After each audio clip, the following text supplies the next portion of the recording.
A paz a todos, sejam bem-vindos. Mais uma vez, estamos aqui para trazer uma palavra de Deus para o seu coração. Primeiro passa no nosso e depois vai para o seu coração. E essa palavra é sobre o servo de Deus chamado Noé. E o título é Noé andava com Deus. Versículo 8 do capítulo 6 começa dizendo assim: Noé, porém, achou graça aos olhos do Senhor. Essa é uma frase pequena, né? Achou graça aos olhos do Senhor, mas de suma importância para a nossa vida. Foi assim com José. Deus deu graça a José perante Potifar, perante o faraó, perante o carcereiro. Em todo lugar que José andava, a graça do Senhor era sobre ele e ela sobejava para os que estavam ao seu redor. Assim foi com Esther, com o rei, assim foi com Daniel, assim foi com tantos outros servos do Senhor, que Deus deu graça a eles. Então aqui, Noé achou graça perante os olhos do Senhor. Essas são as gerações de Noé. Noé era homem justo e perfeito em suas gerações. Noé andava com Deus. Andar com Deus é ter uma relação de filho e pai. Né? Outro dia eu estava conversando com o meu filho mais velho, o Andrew, e estávamos indo no carro e eu estava conversando com ele como era a relação dos homens de Deus no passado, antes do tabernáculo de Moisés, antes do templo de Salomão e antes desse novo momento que vivemos hoje de irmos a um templo, né? Adorarmos ao Senhor. Como era a relação dos homens? E ele disse para mim assim: é como a minha relação contigo, pai. A gente se fala, a gente conversa, a gente tem comunhão, a gente assiste um filme junto, a gente ri, a gente chora, a gente brinca, a gente conversa, bate um papo. Estamos indo agora na cidade passear. É uma relação assim, pai e filho. Eu fiquei olhando e é isso mesmo. Na verdade, é essa relação que não mudou até hoje. É isso que Deus quer de nós até hoje. O andar com Deus é ter uma relação de um pai que pega na mão do filho e vai ensinando.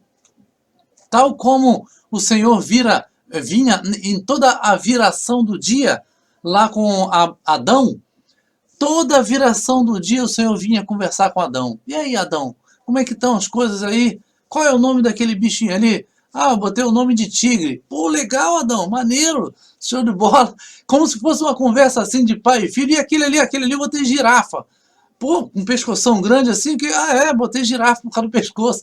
Então, devia ser uma conversa assim legal de pai e filho, uma boa comunhão, que Deus vinha toda tarde para fazer isso. Deus separava esse tempo para conversar com Adão.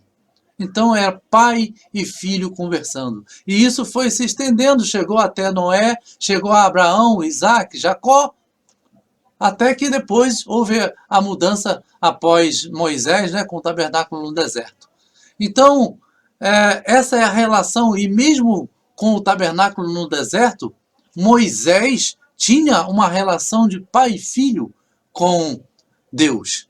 Deus falava com Moisés face a face, não por enigmas, mas face a face. Jó também era assim, tantos homens, né, de Deus, José, e estamos agora aqui falando sobre Noé, que ele andava com Deus. Vamos falar mais na frente um pouquinho. Tem uma curiosidade, né, que termina com o nome de Noé, com a situação do dilúvio. É a genealogia de Adão até Noé. Gênesis capítulo 5. Veja que o nome Adão, aqui ó, quer dizer homem, né?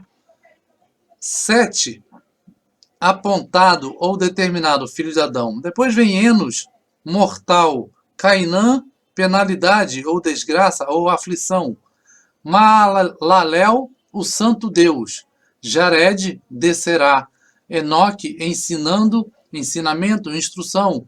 Matusalém, sua morte trará. Lameque, desesperado, sem esperança. E, por fim, Noé, que é descanso ou conforto.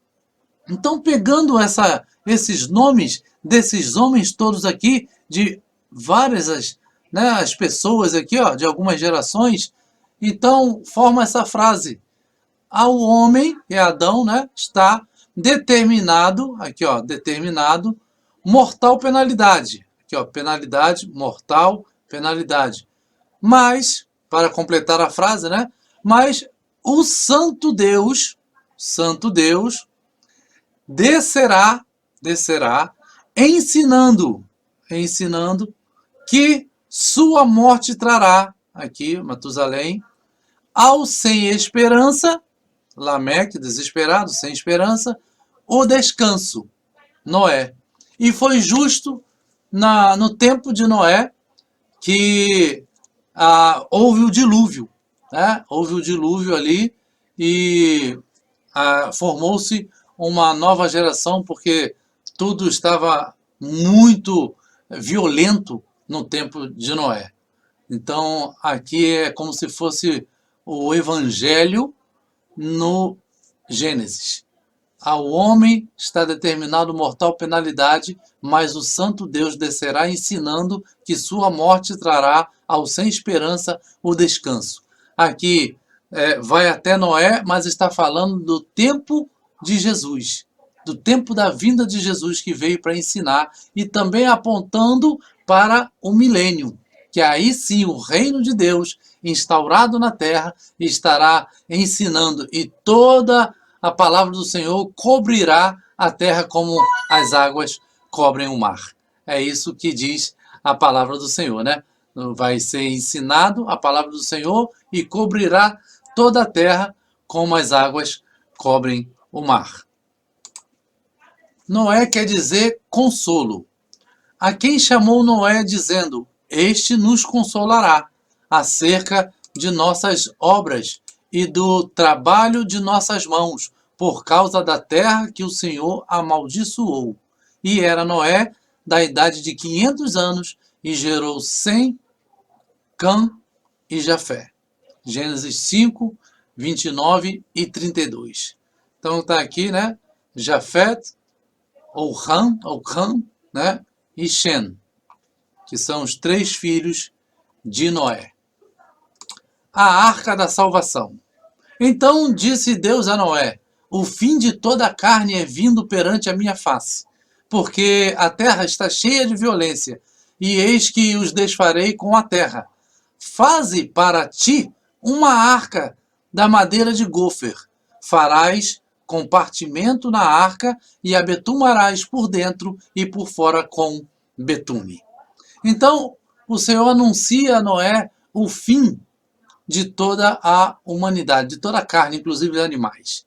Mas fala para Noé: faz uma arca para que você e quem mais entrar no meu parâmetro, entrar nos meus caminhos, vai se salvar através dessa arca. Mas, se a gente for olhar para a arca de Noé como se fosse uma igreja, e Noé como se fosse o pastor dessa igreja, ele, ao olhar humano, teria sido um fracassado, porque não conseguiu ninguém além da sua família.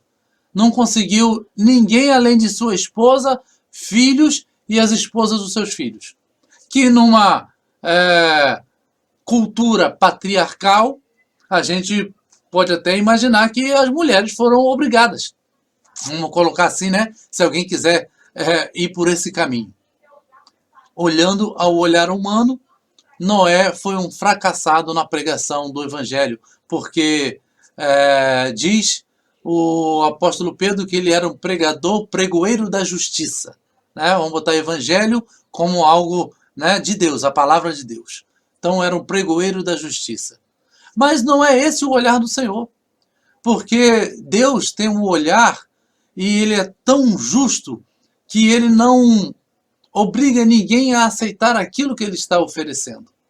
Então Noé pregava com a sua vida, pregava com as suas atitudes e com até a construção da arca, que haveria de vir um juízo. Mas as pessoas, infelizmente, simplesmente não quiseram saber. Ainda mais, né, que era uma época, segundo alguns estudiosos, que não havia chovido ainda. E era fora do mar. Então parecia uma loucura fazer uma arca num local onde não tinha água e não havia chuva ainda sobre a terra. Então, hoje, a gente pode pensar com esse olhar sobre a igreja do Senhor. A igreja é a arca que pode estar contendo ali dentro a sua família. Se você está na sua casa como o Noé da sua casa e você vai salvar simplesmente a sua família, glorifique a Deus. Glorifique a Deus. Porque, como diz um outro texto, não adianta ganhar o mundo inteiro e perder a sua alma. E satisfação maior do que ter a sua família alcançada pelo Senhor, não há. Não há satisfação maior do que ter a sua família aos pés do Senhor, sendo guiadas pelo Senhor. Então, se a sua igreja é uma igreja pequena, é uma igreja que não está muito grande, não se sinta menosprezado, se achando menor diante de Deus por isso. Porque a igreja de Noé só tinha 8 pessoas, ele mais 7 da sua família. Eu não estou dizendo aqui, fazendo apologia a números e relacionando menor número com maior poder de Deus. Não. Não porque Jesus pregou e tinha os discípulos pregando e foram 3.000 almas, depois 5.000 almas e multidões estavam atrás de Jesus. Não estou falando de número pequeno ser poder de Deus e número grande não ser poder de Deus ou vice-versa. Não, estou dizendo que se tua família, simplesmente a tua família você conseguir alcançar, você glorifica a Deus. É claro que o nosso objetivo é alcançar a todos. Ide por todo mundo e pregai o Evangelho. Essa é a palavra do Senhor para nós. Mas se eles não querem e a sua família está te ouvindo, a sua família está te acompanhando, a sua esposa, os seus filhos, seus netos, seu irmão, quem você puder alcançar está te acompanhando, levante a mão para o céu. Não olhe para quem não quer, olhe para quem quer. Está aceitando a palavra advinda da sua boca ou da sua vida, mesmo que sem palavras. A aliança de Deus com Noé. Porque eis que eu trago um dilúvio de águas sobre a terra, para desfazer toda a carne em que há espírito de vida debaixo dos céus. Tudo o que há na terra expirará. Olha que palavra forte do Senhor. Tudo o que há espírito de vida, animais, né, selvagens, animais domésticos, passarinho, tudo, a não ser aquele que Deus ia escolher para perpetuar a espécie. E homens e mulheres expirarão. Mas contigo, diz o Senhor, estabelecerei a minha aliança e entrarás na arca, tu e os teus filhos, tua mulher e as mulheres de teus filhos contigo. Isso é fantástico. Deus já ter uma palavra dizendo que a sua família vai estar salva, a sua família vai entrar na arca, a sua família vai alcançar o benefício do Senhor. Isso é a melhor coisa do mundo, irmãos. Porque o que adianta para um pai de família sair pelo mundo pregando, alcançar um monte de gente aí fora e de repente simplesmente ver que o seu filho não está presente na arca com ele? Isso acontece porque nossos filhos vão crescer e têm os seus próprios pensamentos, suas próprias decisões, suas escolhas. Mas isso não tira a tristeza de dentro do coração de um pai ou de uma mãe em que ele está alcançando a muitos de fora e o seu filho está se perdendo. Então aqui com Noé não aconteceu isso. Com Noé, Deus disse: contigo, Noé, estabelecerei a minha aliança. Vai entrar na arca você, teus filhos, tua mulher e as mulheres dos teus filhos. Não vou deixar ninguém de fora da tua família.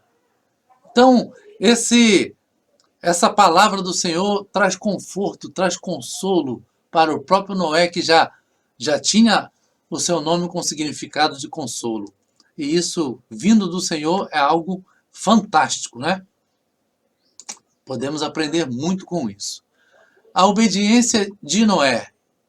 A obediência de Noé a Deus. Assim fez Noé, conforme a tudo o que Deus lhe mandou, assim o fez. Deus dá ordens específicas.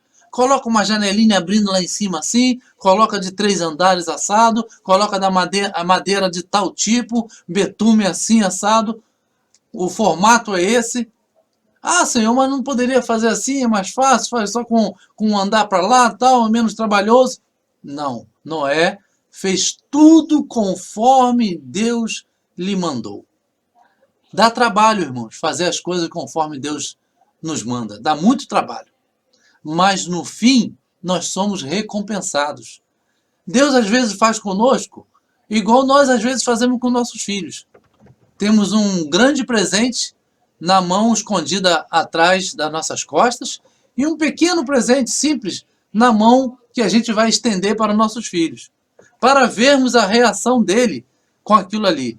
Se ele pega o pequeno presente e fica agradecido por aquilo, logo a gente daqui a pouco estende a mão com o verdadeiro presente e dá para ele, a gente fica satisfeito pela educação que deu para os nossos filhos, que eles não são rabugentos, não são filhos que ficam reclamando de tudo. Eles ficam satisfeitos com aquilo que podemos dar para eles. Assim é Deus conosco. Às vezes ele dá uma ordem para a gente fazer uma coisa que aos nossos olhos é muito difícil, muito complicada, muito cheio de detalhes, mas no final o beneficiado somos nós. No final o beneficiado somos nós. Se você está tendo alguma dificuldade no seu ministério, na casa do Senhor, naquilo que o Senhor preparou para você fazer, continue. Se você entendeu bem o que você ouviu do Senhor, faça. Conclua tudo conforme o Senhor lhe disse. No final, você será o beneficiado. Noé e sua família na arca. Depois, disse o Senhor a Noé: entra tu e toda a tua casa na arca, porque tenho visto que és justo diante de mim nesta geração. Seja justo diante do Senhor. Justo aqui não quer dizer que você não vai errar. Não, quer dizer que você está diferenciado de todo o resto. Você está separado. Você tem uma conduta diferente, uma conduta diante de Deus de acordo com o que Deus quer que nós tenhamos. E aí você vai ver que Deus fará a diferença entre os justos e os injustos. Com certeza Noé passou muitas dificuldades até essa arca ficar pronta. Talvez muita zombaria, muitos escarnecendo dele. E até dentro da própria arca também pode ter tido dificuldades depois com o mau cheiro, com a quentura, com o abafamento. Ele ficou 1 ano e 10 dias dentro desse barco, onde só via água. Mas esse barco, onde tinha toda essa dificuldade, era que estava o levando para uma nova vida. Estava o levando para ele ser o único da espécie humana no planeta Terra. Ou seja, o único que foi salvo pelo Senhor. Às vezes é assim que está na igreja que você congrega, cheia de dificuldades, cheio de problemas, maus cheiros, cheio de pessoas escarnecendo, mas é ali que Deus escolheu para te trazer a salvação. É ali que Deus escolheu para levar você e tua casa para uma nova vida. Fique firme no Senhor. Gostaria que você deixasse um like, gostaria que você deixasse a sua inscrição, comentário, compartilhasse esse vídeo para que mais pessoas possam conhecer a palavra do Senhor através do nosso ministério. Amém? Que Deus possa abençoar a sua vida, abençoar a sua família, em nome de Jesus, que Deus possa ter falado mais profundamente ao seu coração. A paz a todos.